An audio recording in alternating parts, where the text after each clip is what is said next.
Hello friends. Last video में हमने network externalities के बारे में पढ़ा था, तो आज के वीडियो में हम उसी को कंटिन्यू करते हुए उसका एक पार्ट बैंडवेगन इफेक्ट के बारे में पढ़ेंगे। तो अगर आपको ध्यान हो तो नेटवर्क एक्सटर्नलिटीज़ का मतलब क्या था?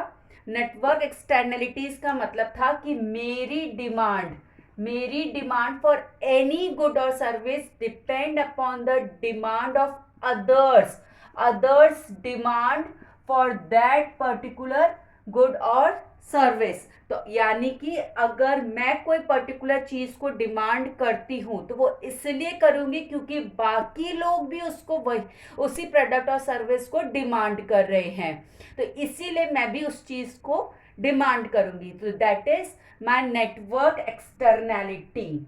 ओके, तो अगर आपको ध्यान हो तो हमने ये भी पढ़ा था कि network externality positive and negative दो तरीके की होती है, करेक्ट?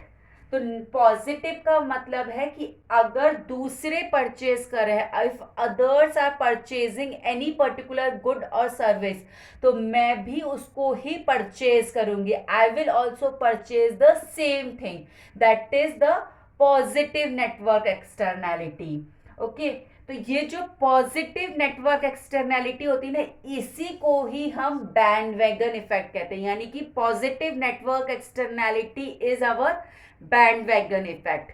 ओके, सिंपल भाषा में बात करें तो बैंडवैगन इफेक्ट का मतलब होता है अगर बाकी लोग खरीद रहे हैं तो मैं भी खरीदूंगी, करेक्ट? बाकी लोग परचेज कर रहे हैं, then I will also purchase the same good or thing. That is the bandwagon effect.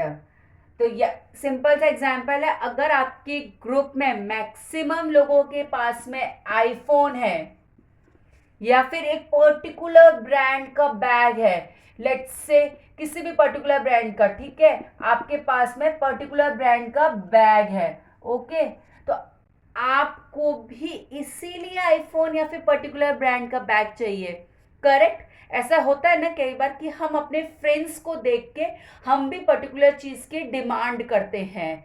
तो ये सब लोगों के साथ में होता है, केवल कॉलेज गोइंग नहीं, everyone has this effect. That is our bandwagon effect. हम भी उसी चीज की डिमांड करने लग जाते हैं।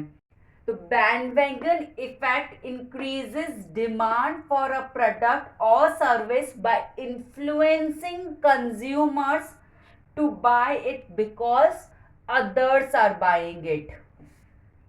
क्योंकि दूसरे लोग खरीद रहे हैं इसलिए मुझे भी खरीदना है। दूसरे others are buying it, that's why I will also buy, correct? तो ये होता है बैंडवैगन इफेक्ट। तो इसको फैशन और हर्ड इफेक्ट भी बोलते हैं। बैंडवैगन इफेक्ट को फैशन और हर्ड इफेक्ट भी बोला जाता है।